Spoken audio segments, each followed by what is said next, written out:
Bismillahirrahmanirrahim. Alhamdulillahi rabbil alamin wassalatu wassalamu ala rasuli rabbil alamin nabiyyina wa habibina wa qudwatina Muhammad ibn Abdullah wa ala alihi wa sahbihi wa man walah, amma ba'du. Alhamdulillah, kita teruskan pengajian kita dalam kitab Fathul Mu'in Syarhu Qurratil Ain. Ini nama kita dia, Fathul Mu'in Syarah Qurratil Ain. Kita sambung perbincangan kita dalam sunat-sunat wudu. Kita Arab ini muka surat 53. Famadmadatun fastinsyaqun wa jam'uhuma bi thalathi ghurafin. Itu matan dia. Dalam kitab terjemahan muka surat 19. Muka surat 19, sunat berkomor-komor dan menghisap air ke hidung. Sebelum kita pergi kepada sunat ini, kita ulang kaji balik apa yang telah kita bincang dalam siri yang lepas. Iaitulah sunat berwudu itu yang pertama at-tasmiyatu. Kita baca bismillah di awalnya. Alhamdulillah, kita telah bincangkan tentang bismillah. Bahkan Tuan Syekh kita ni, dia bincang habis. Kalau terlupa di awal, kita boleh baca di tengah, seperti kita lupa ketika makan.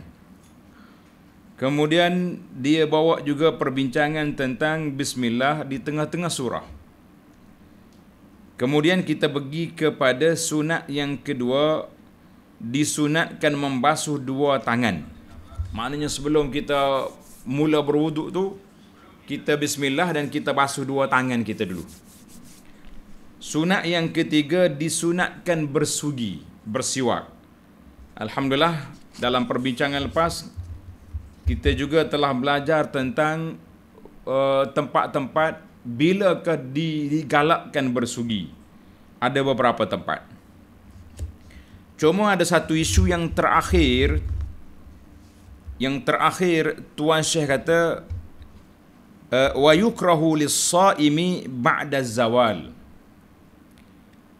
Dan makruh bagi orang yang berpuasa bersugi selepas gelincir matahari, mana selepas zuhur. Illam yataghayyar famuhu binahwi naumin. Selama mulutnya tidak berubah. Misalnya seperti kerana tidur. Khilaf bagi yang aujuhnya, ada pandangan ulama Syafi'i juga mengatakan makruh mutlaqan, makruh terus, walaupun mulut berubah kerana tidur dan sebagainya. Maka di sini para jemaah sekalian, kita cuba tengok kenapa ulama kita mazhab Syafi'i mengatakan makruh bersiwak bagi orang berpuasa selepas zuhur ataupun zawal itu masuk waktu zuhur lah. Sebabnya Nabi SAW sebut la khalufu famis saim. Bau mulut orang yang berpuasa itu lebih harum di sisi Allah Ta'ala daripada kasturi. Jadi kalau kita bersiwak, bersugi, hilanglah bau dia, maka tak adalah kelebihan. Jadi Alhamdulillah, ana tengok perbahasan para ulama Islam dalam masalah ini agak panjang. Sebab apa? Sebab berbeza pandangan ulama tentang kenapa kita nak kata makruh. Kenapa kita nak kata perkara ini makruh, sedangkan dalam hadis Nabi SAW yang sahih, Nabi kata apa? Nabi SAW naknya kita bersugi setiap kali berwuduk. Dan nak juga kita bersiwak setiap kali kita nak mendirikan salat. Inda kulli salatin wa inda kulli wudu. Jadi kita dah bincang dah kita. Setiap kali salat, setiap kali berwuduk, maka itu arahan Nabi SAW. Maka di sini timbullah perbahasan para ulama Islam dalam masalah ini. Kita mengatakan perkara ini ada keluasannya sebab hadis-hadis yang menunjukkan tentang khalufu famis saim itu menunjukkan kelebihan yang besar. Cuma ulama kita ini dia bincang tentang kenapa dibahaskan? Sebab takut hilang bau mulut. Dia kata bau mulut tu bukannya semata di situ, sebab dia mari daripada maidah, mari daripada rongga kita ni, perut kita dah kosong, maka keluarlah dia punya wap. Satu lagi dikaitkan dengan dikiaskan dengan bau darah ataupun warna darah orang mati syahid. Sehingga Nabi SAW kata jangan mandi dan dikafankan, sebab mereka ini akan bangkit pada hari kiamat nanti launuhu launud dam, warnanya warna darah, baunya bau kasturi. Jadi kalau jadi maka para ulama yang mengatakan kita nak kias dengan darah tu jauh, sebab itu di akhirat. Yang sekarang ini kita pergi masjid, Nabi kita sallallahu menggalakkan supaya kita berwangi, pakai wangi-wangian, kan? Kalau makan benda-benda yang berbau, tidak elok kita pergi masjid. Tiba-tiba bila kita puasa, kita nak biarkan bau mulut gitu, maka timbullah perbahasan para ulama, dan ana memilih pandangan para ulama yang mengatakan tidak makruh. Kita kata wallahu alam. Itu penjelasan dalam masalah makruh ataupun tidak khalufu famis saim dalam isu makruh. Dalam kitab Syafi'i sendiri pun Masya Allah tabarakallah ada khilaf ulama. Jadi ada makruh mengatakan makruh terus, tapi Syekh Malibari meletakkan di sini, tengok, illam yataghayyar famuhu, sekiranya mulut dia tidak berubah bau. Tapi kalau berbau, bersiwaklah walaupun sudah asar. Kita kata memanglah yang pertama sekali arahan siwak tu sudah ada. Nabi kita suruh bersiwak setiap kali nak salat, setiap kali nak wudu. Dan yang kedua, masalah kepada kita iaitulah masalah bau tu tidaklah nak suruh orang puasa tak kena bau mulut lah. Nak cerita bahawa bau hasil daripada kosongnya perut kita itu berkasturi di sisi Allah Azza wa Jalla. Jadi bukan maknanya nak suruh puasa kita tu kuat kena bau mulut lah. Jadi bercanggah juga dengan arahan Nabi, kalau orang mulut berbau tak boleh pergi ke masjid, kan. Jadi kita kata wallahu alam, setakat itu dulu pandangan yang mengatakan tidak makruh itu insya-Allah lebih kuat. Dan dalam kitab ni pun mengatakan memberi syarat sekiranya tidak berubah mulut. Maknanya kalau berubah sudah bangun tidur, biasalah orang puasa ni kita bersiwaklah, kita kata alhamdulillah. Baiklah para pelajar sekalian, kita berpindah kepada sunat yang keempat. Pelajar-pelajar letak nombor. Tulis letak nombor 4. Dan sunat berkomor-komor, dia panggil maudah. Ambil daripada bunyi air. Kan kita bila kita komor tu bunyi air mulut, itu panggil maudah. Ini bahasa Arab ni kadang-kadang diambil dengan bunyi tu. Maudah. Dan masuk air dalam hidung, nama dia istinsyaq. Istinsyaq mana sedup air dalam hidung. Kenapa kita sunat kita berkomor-komor? Kenapa kita digalakkan supaya masuk air dalam hidung? Tuan Syekh kita ni rahimahullah, dia letak sepatah lilittiba'. Tengok dalam kitab terjemah kata kerana ittiba'. Apa makna ittiba'? Pelajar-pelajar letak baris. Ittiba' yakni mengikut sunnah Nabi sallallahu alaihi wasallam. Itu makna ittiba'. Artinya kita lakukan perkara ini kerana mengikut sunnah Nabi sallallahu alaihi wasallam. Nabi kita setiap kali berwudu, Nabi kita bermadmadah wal istinsyaq. Maka kita ikut. Wa aqalluha, dan sekurang-kurangnya nak dapat sunnah itu ialah dengan menyampaikan air ke mulut dan ke hidung. Makna paling kurangnya kita ambil masuk air dalam mulut, masuk dalam hidung, maka itu sudah terlaksanalah sunnah Nabi sallallahu alaihi wasallam yang paling kurang, minimanya kata. Wala yushtaratu, dan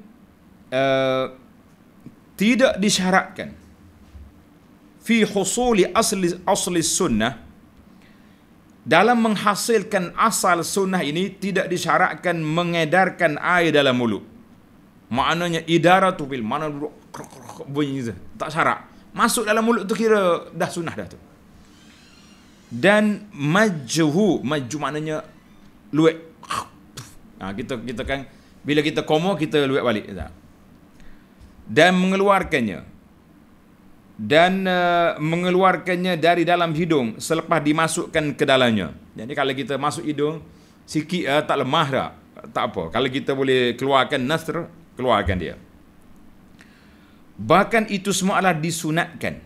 Perbuatan itu disunatkan, yakni mengedar air ataupun menggerakkan air dalam mulut dan mengeluarkannya dari dalam mulut, memasukkannya ke dalam hidung dan mengeluarkannya dari dalam hidung, sama juga disunatkan bermubalaghah. Tanda pelajar. Bermubalaghah tu maknanya kena kuat.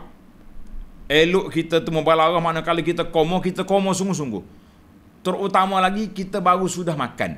Bila sudah makan, tentulah ada sisa-sisa makanan yang lekat dalam mulut kita, maka elok kita komo-komo biar kuat dan kita keluarkan air itu. Elok kita gerakkan dengan kuat. Seperti juga disunatkan bermubalaghah, maknanya kuat dalam keduanya, yakni berkomo dan menghisap air dalam hidung bagi orang yang muftir, orang yang berbuka, yakni orang yang tidak berpuasa. Mana bagi orang tak berpuasa, berkomo-komolah dengan kuat, baligh fil istinsyaq in lam takun sa'iman. Kerana ada suruhan terhadap kedua-dua amalan itu dari Nabi sallallahu alaihi wasallam. Nabi suruh kuatkan. Kecuali kalau kita berpuasa, maka kalau berpuasa kita tak payah kuat-kuat. Sebab apa? Sebab dibimbangi takut masuk ke dalam rongga, masuk ke dalam halkum, maka batal pula puasa kita. Jadi yang penting kalau tak masuk, walaupun kita komo-komo tu air mesti ada kesan air yang kita komo-komo tu, maka itu dimaafkan. Itu dimaafkan. Bagaimana cara nak masuk air dalam hidung dengan komo-komo ni macam mana? Dalam kitab ni kata wa yusannu jam'uha bi thalathi ghurafin. Dan disunatkan menghimpunkan kedua perbuatan itu, iaitu berkomo dan menghisap air ke hidung dengan 3 cedukan air dengan berkomor, kemudian selepas itu ia menyeduh air ke hidung dengan tiap-tiap cedukan air itu. Gini cara dia. Kita ambil air, kan? Air ni kita letak terus ke mulut, masuk dalam mulut sebahagiannya, kemudian kita angkat terus ke hidung. Gitu. Tidak kata mulut lain, ambil cebok pula hidung lain. Hidung ni nak sikit je, kalau banyak lemah awak. Kan? Terbatuk kita kalau banyak. Maka kita buat sekaligus. Ambil air, mulut, hidung lalu. Itu yang dikehendaki. Satu kali cedok, satu kali cebok air, sekali dengan komo-komo ke mulut dan ke hidung. Mana kita buat serentak 3 kali. 3 kali buat, tapi 3 kali tu berturut mulut hidung kita.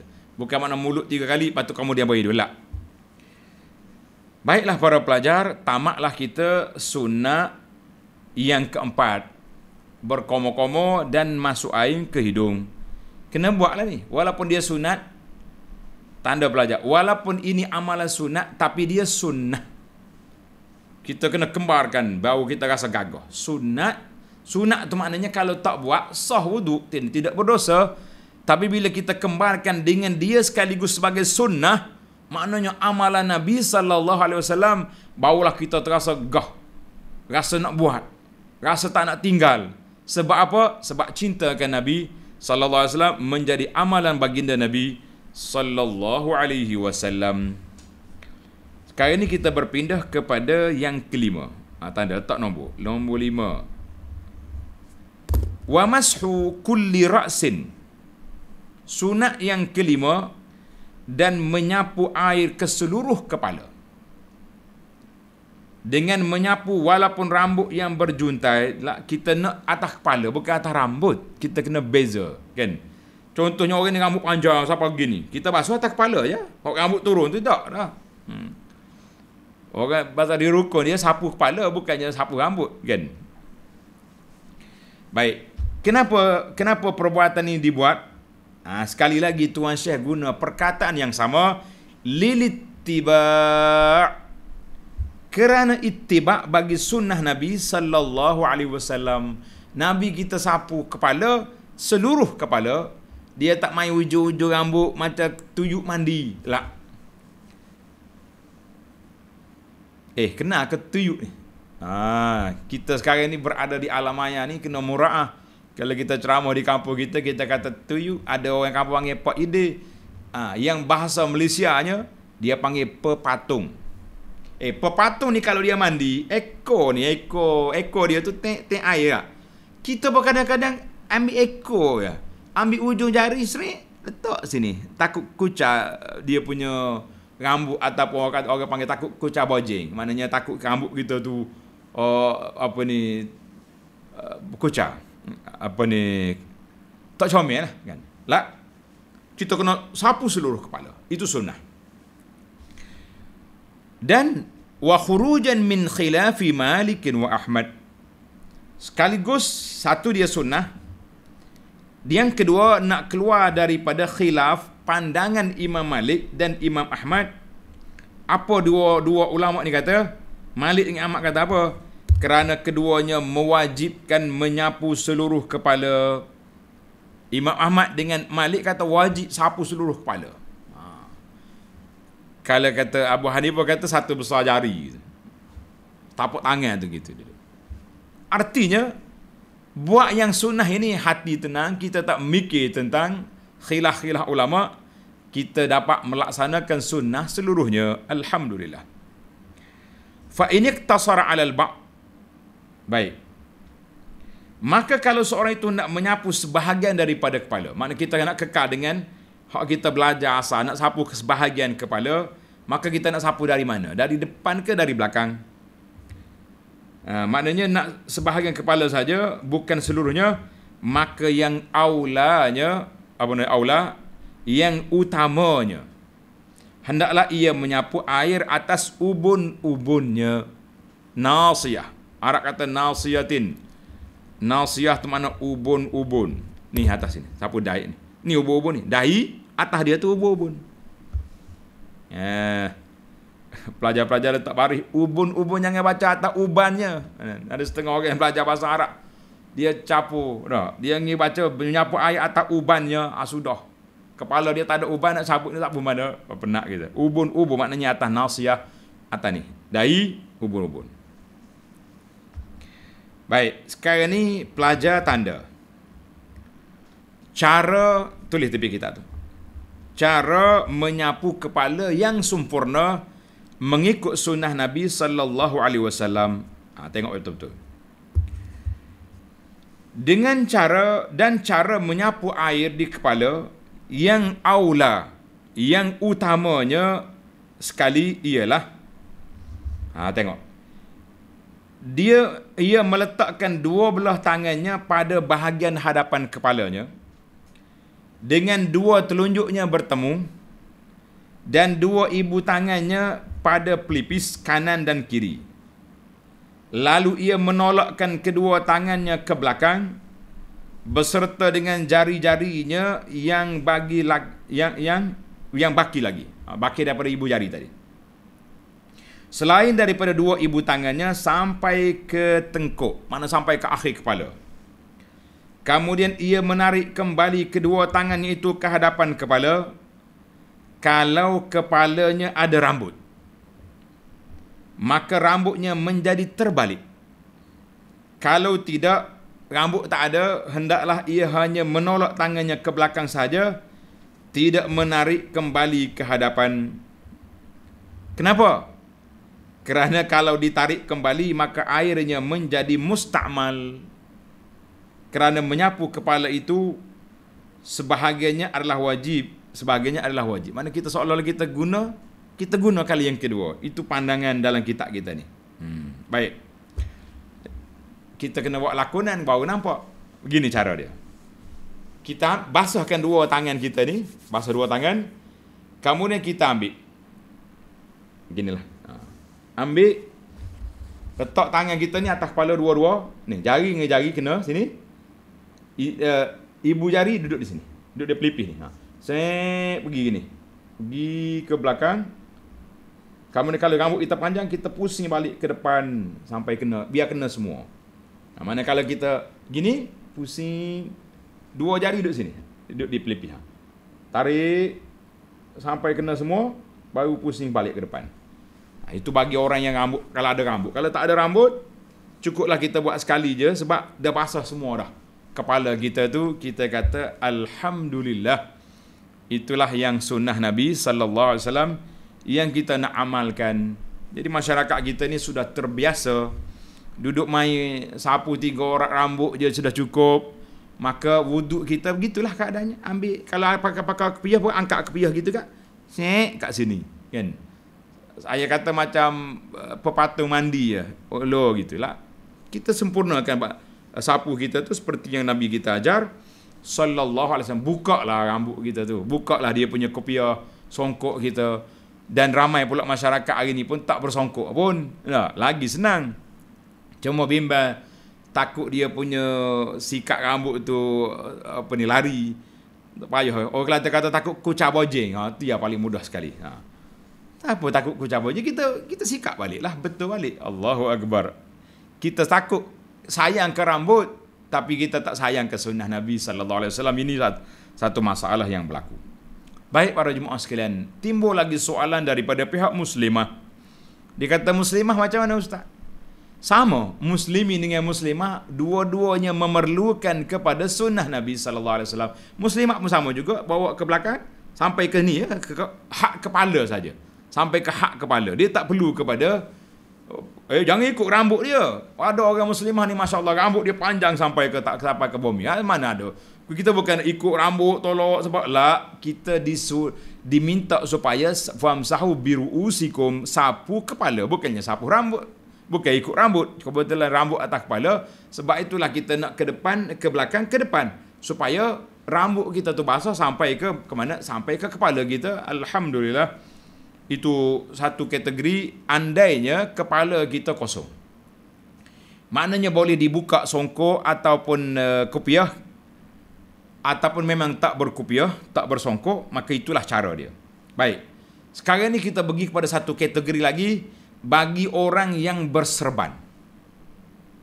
Serban ni kadang-kadang payah dia nak pecah, nak buka serban tu dah. Serban bahasa jenis hok ikat kemah tu, nak angkat tak. Ada setengah serban ni macam topi keledar, dia boleh angkat, letak, dia pasang balik pun macam tu juga, tak berubah. Ada setengah kalau serban pak lebay kat kampung ni, serban lembek ni tak jadi, kalau kita buka, terbuka habis. Bagaimana kalau kita tak nak kacau serban kita? Boleh tak boleh? Naam, boleh. Tengok sini.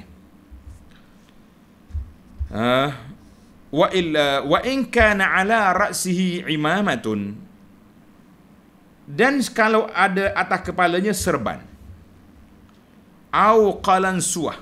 Qalansuah itu makna kufiah. Tammama 'alaiha ba'da mashin nasiyati lilittiba'.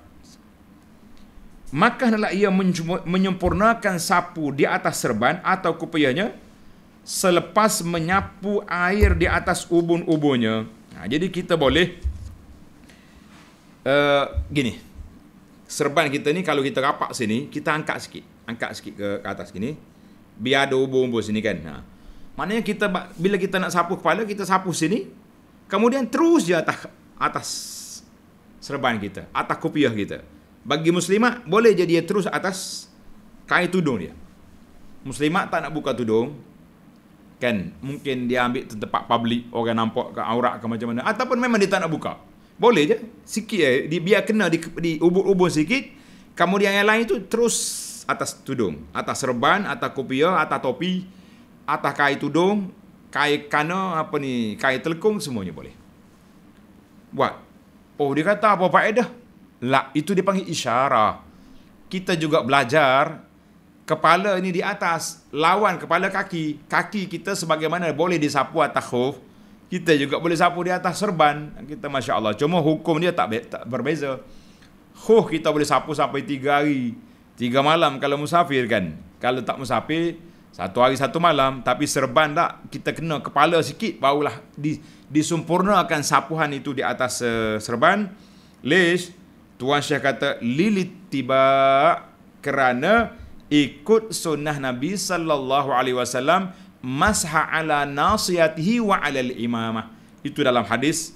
Cuma tuan Syekh kita ni, dia tak bawa hadis Nabi, dia lebih suka kepada menyebut lilit tiba. Ada dalil, ada hadis yang menyebut sedemikian. Jadi ana pun tak bawa hadis banyak kan. Tidak bawa hadis-hadis yang panjang kerana kita nak ringkas-ringkaskan. Tuan-tuan boleh tengok dalam rakaman kita yang lepas, dalam kuliah-kuliah ana, contohnya dalam kitab Al-Mu'tamad, agak panjang perbahasan kita di sini. Alhamdulillah. Baik para jemaah sekalian, selesai dah kita tentang rambut. Cuma timbul soalan bagi orang yang guna minyak rambut. Adakah menghalang air? Menarik kan? Dalam siri yang lepas, para jemaah kita sudah baca tentang menyampaikan air. Tengok dalam dua siri yang lepas tak silap Ana. Syarat-syarat kita nak basuh itu, iaitulah kita kena sampaikan air kepada anggota wudu. Maknanya yang menghalang air tu, kalau sekiranya minyak tu minyak yang jenis macam minyak wangi, minyak urut, minyak cak kapak kita kata, minyak mestika, itu tidak menghalang air, maka itu tidak jadi masalah. Sama juga dengan kepala kita, dengan rambut kita. Oleh kerana minyak rambut itu tidaklah menghalang sampai air, sebab di situ. Kerana itu kita tak boleh pakai orang model-model yang ini, dia pakai nak suruh kerah rambut tu, dia pakai yang macam cat gitu. Kan? Itu tak sampai air, tak boleh.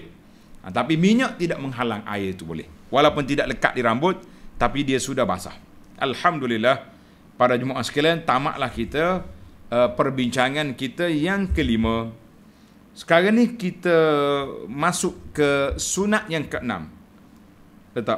Letak nombor yang keenam, nombor 6 sini. Banyak kita ni dalam kitab kita ni, Masya Allah, sunnah dia saja ada 24. Insya Allah kita jalan pelan-pelan sambil-sambil kita ber-PKP. Hanya tamatlah tu kitab kita. Kalau nak cepat-cepat pun boleh je saya baca tanpa huraian, habislah malam ni. Tapi kita nak, kata orang, bila belajar biar faham. Bila belajar biar faham. Jangan belajar kerana nak habis kitab je, tak faham, rugi. Baik. Wa mashu kullil udhunaini zahiran wa batinan wa simakhaihi lilittiba'. Allahu Akbar. Pendek je kitab ni. Sunat yang keenam, dan disunatkan ia menyapur air kepada semua bahagian dua telinga. Ini teruang telinga kita ni kena ada yang zahirnya, yang batin. Yang batin hak dalam ni. Tapi jangan masuk air dalam sembur, dalam telinga lah. Dalam ni, dalam cuping telinga kita ni. Biar duduk. Jadi kalau kita ambil air, kita letak ni. Jari ni masuk dalam ni, pusing gitu. Barulah semua telinga kita tu kena air. Itu cara dia guna masuk ni. Pusing. Dan dua lubangnya, kenapa? Tuan Syekh sekali lagi mengulangi perkalimah lilit tiba, kerana mengikut sunnah Nabi sallallahu alaihi wasallam. Jadi kita rasa selesa lah tuan-tuan dan puan-puan. Setiap yang kita nak buat ni ada sunnah Nabi sallallahu alaihi wasallam yang sahih, yang jelas daripada baginda Nabi sallallahu alaihi wasallam, maka menjadi amalan kita semuanya insya-Allah. Tetapi kalau yang tak sahih, yang dipertikaikan oleh ulama, itu kita tengok. Karena ulama sendiri pun berbahas panjang masalah ini kan. Contohnya dalam bab yang akan datang, dalam masalah yang akan datang ini. Baiklah. Artinya yang keenam, sunat kita sapu dua telinga. Setelah kita sapu kepala, sapu dua telinga. Khilaf sikit di sini masalah kita nak guna air mana. Dalam kitab Fiqh Syafi'i kata ada ambil air yang baru. Ada setengah ulama kata tak, sapu kepala terus telinga selalu. Jadi kita kata ada dua pandangan di situ. Tuan-tuan pilihlah. Dah biasa air lain. Tapi kalau waktu tak ada air, kita ringkaskan. Boleh kita sapu kepala, kemudian terus pergi kepada dua telinganya. Tanda di tepi kitab, masalah sapu tengkuk. Ini sapu tengkuk ni khilaf sini.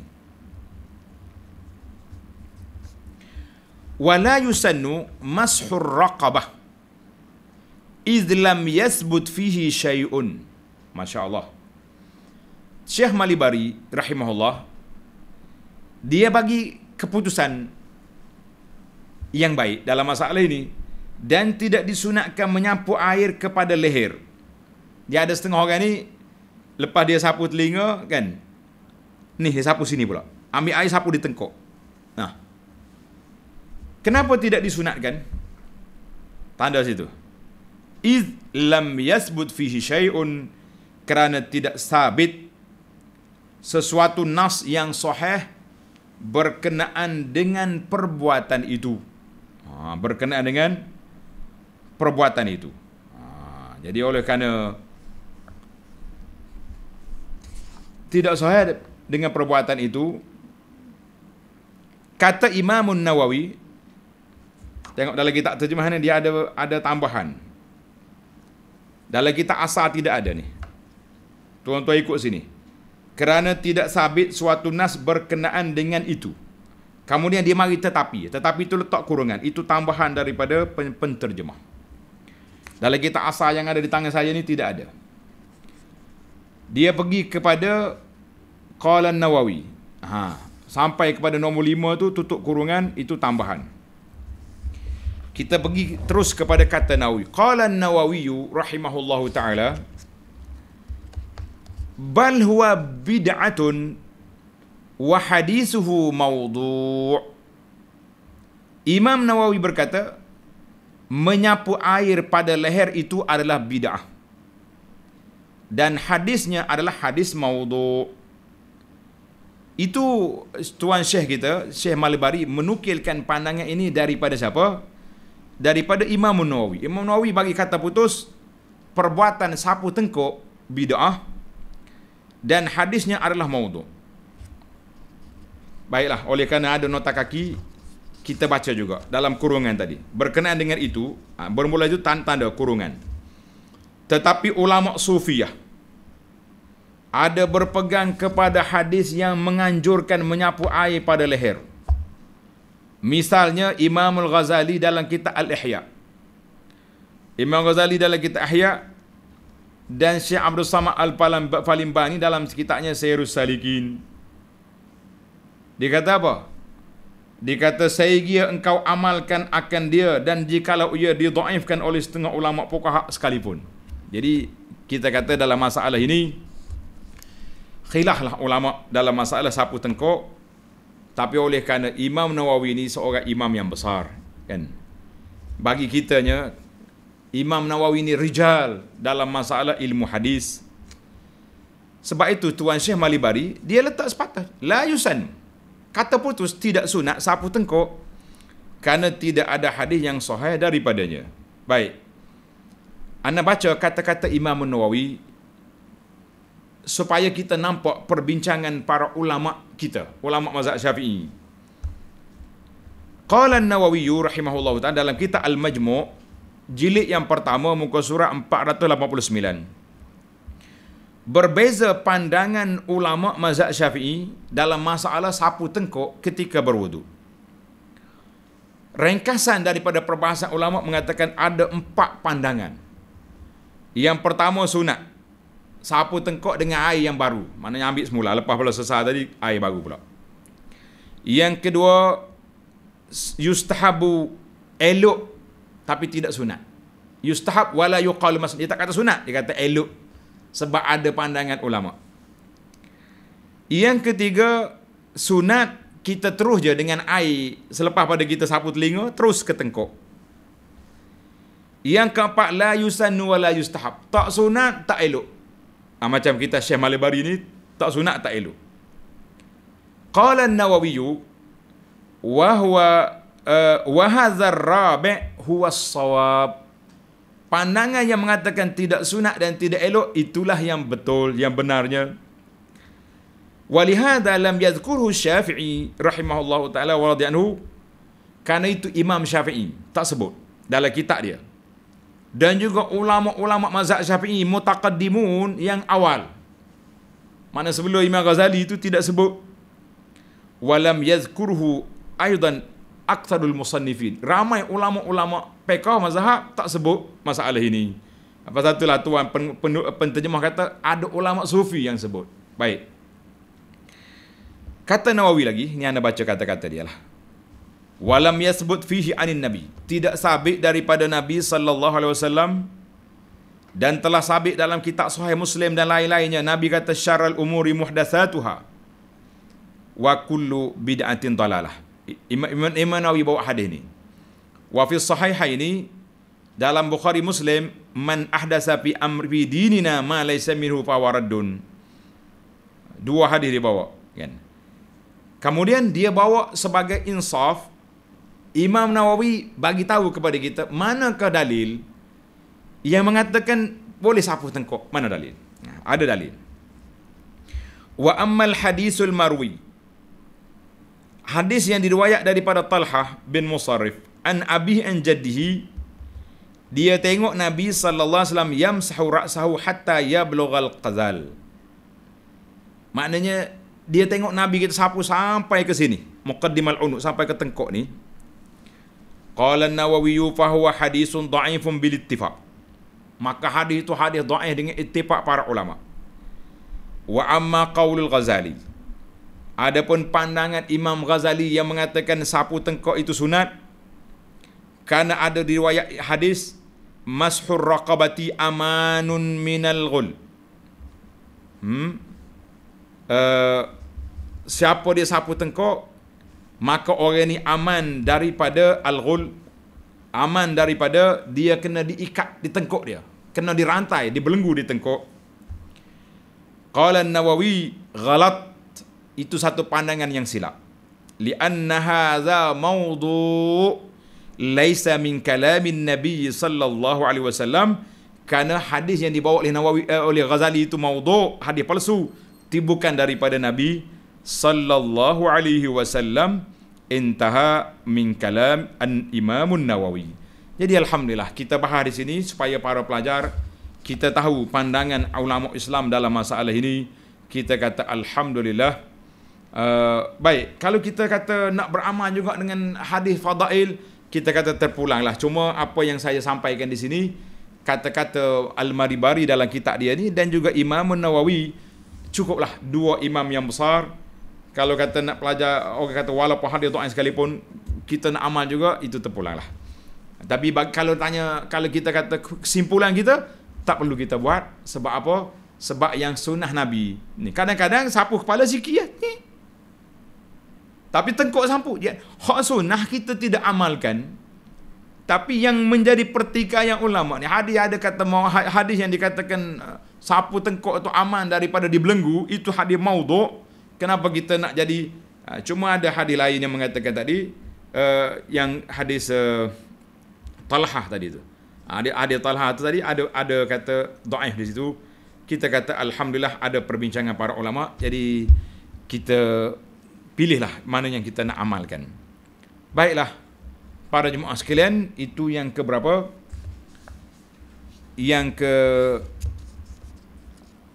6, Yang ke 6. Kemudian kita nak pergi kepada dan sunat menggosok-gosok anggota. Tanda nombor 7. Letak nombor 7. Wadalku a'dha'in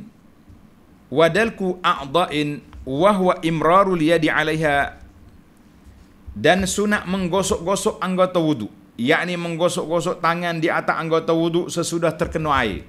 Mana lepas pada kita jauh air, elok kita gosok biar rata. Biar kita pastikan bahawa semua air itu sampai di kulit kita tu. Itu dia panggil sunat. Yakni menggosok-gosok tangan di atas anggota wuduk yang sesudah terkena air. Satunya satu sunat, kan. Yang kedua, khurujan min khilafi man aujabahu. Juga sebagai keluar daripada khilaf mereka yang mewajibkan gosok. Siapa dia wajib gosok? Iaitulah Imam Malik rahimahullahu ta'ala yang mewajibkannya. Dan kita baik bercermat bagi menjayakan penyucian. Jadi eloklah kita gosok. Sebab apa? Kita nak selamat. Yang pertama, bila kita gosok, kita pastikan air itu sampai ke mana? Ke kulit kita. Kedua, nak keluar daripada khilaf ulama-ulama ahlus sunnah yang mengatakan wajib. Alhamdulillah. Baik, kita pergi kepada yang ke-8. Yang ke-8, letak nombor. Wa takhlilu lihyatin kassatin. Dan sunat menyelat-nyelati janggut yang lebat. Kalau janggut lebat, janggut kita ni jepuk ni sekali basuh tak payah duk solat-solat lah kan. Janggut tak syeh. Itu sunat. Sunat kita menyelati janggut yang lebat. Yang afdalnya ialah menggunakan jari-jari tangan kanannya. Dimulai dari bawah dengan menguraikannya dengan menggunakan air satu cebok yang terasing. Mana air barulah. Mana kita ambil air, kita basahkan tangan kita buat gini. Dari bawah gini. Bukan gini. Dari bawah ke atas. Itu dia panggil dari bawah. Wa min asfal ma'a tafriqiha. Gosok dengan air yang baru, lilit tiba. Tanda pelajar lilit tiba, kerana ittiba mengikut sunnah Nabi sallallahu alaihi wasallam. Wa yukrahu tarkuhu, dan makruh meninggalkan perbuatan menyelati janggut itu. Makruh kita apa? Kita tinggal perbuatan tadi. Sebab bila kita sunnah, kita kena buatlah, jangan ada sewena-wenanya, jangan mudah-mudah. Kadang-kadang kita ni rasa sunat je tu. Jangan jah dengan sunnah Nabi sallallahu alaihi wasallam. Kalau jah dengan sunnah, kita berada dalam keadaan berbahaya para jemaah sekalian. Dalam keadaan berbahaya. Sebab itulah ana sebut selalu dalam kata-kata hikmah yang saya sebarkan, iaitulah beramal dengan sunnah. Tulis kata-kata ni. Beramal dengan sunnah, hati tenang, pahalanya confirm insya-Allah. Sebab apa hati tenang? Sebab kita tahu yang kita buat ni ikut sunnah Nabi sallallahu alaihi wasallam. Habis macam mana awak kata pahala confirm? Sebab Nabi yang beri pahala, yang janji pahala, bukan kita reka sendiri. Tapi kalau orang tu reka, dia berjanji nak bagi pahala tu pahala ni, awak dapat di mana? Saya rasa. Saya jumpa dalam mimpi, orang kata lah, tidak ada autoriti, tidak ada autentik dalam masalah nak menentukan dosa pahala, sebab ini adalah merupakan perkara yang gaib. Bukan mudah-mudah sewena-wenanya kita nak kata para jemaah sekalian. Itu yang ke-8. Kita pergi yang ke-9. Dan sunat wa takhlilu asabi'al yadaini bitashbik. Dan sunat menyelati jari tangan kanan kiri dengan tasbik. Tasbik tu dengan memasukkan jari-jari sebelah tangan ke celah jari tangan yang sebelah lagi. Ini tasbik dia panggil. Masuk gini. Gosok. Menyatulah jari tu kan. Itu dia panggil gosok. Syabbaka. Tasbih. Juga dua belah kaki. Diselangi jarinya dengan apa cara yang boleh sekalipun. Jadi jari kaki begitu nak buat juga. Dan cara yang afdal ialah dengan menyelati jari-jari kaki dari bawah dengan menggunakan kelingking tangan kiri, bermula dengan kelingking kaki kanan. Dan selesai dengan kelingking kaki kiri, iaitu maksudnya ia menggunakan kelingking tangan kiri bagi menyelati jari kaki itu, diselati dari bawah dengan mulai dari kelingking kanan kaki kanan dan berakhir pada kelingking kaki kiri. Dia panggil silang. Dia gini cara. Anak-anak angkat kaki pun tak pernah sabar ni. Nah, kalau angkat mana kaki kita begini, kan? Gini, tapak ni, kita mula dengan kelingking ni. Awak sini. Gosok gitu. Mari. Kemudian mari alik ni pula dia sudah dengan kanan. Kaki kanan, tangan kiri. Tangan kanan, kaki kiri. Begitu dia panggil dia. Tengok dia kata ni, bermula dengan min asfali bi khinsir yadil yusra. Mana kita guna tangan kiri dulu sebab kita nak gosok kaki kanan dulu. Kan?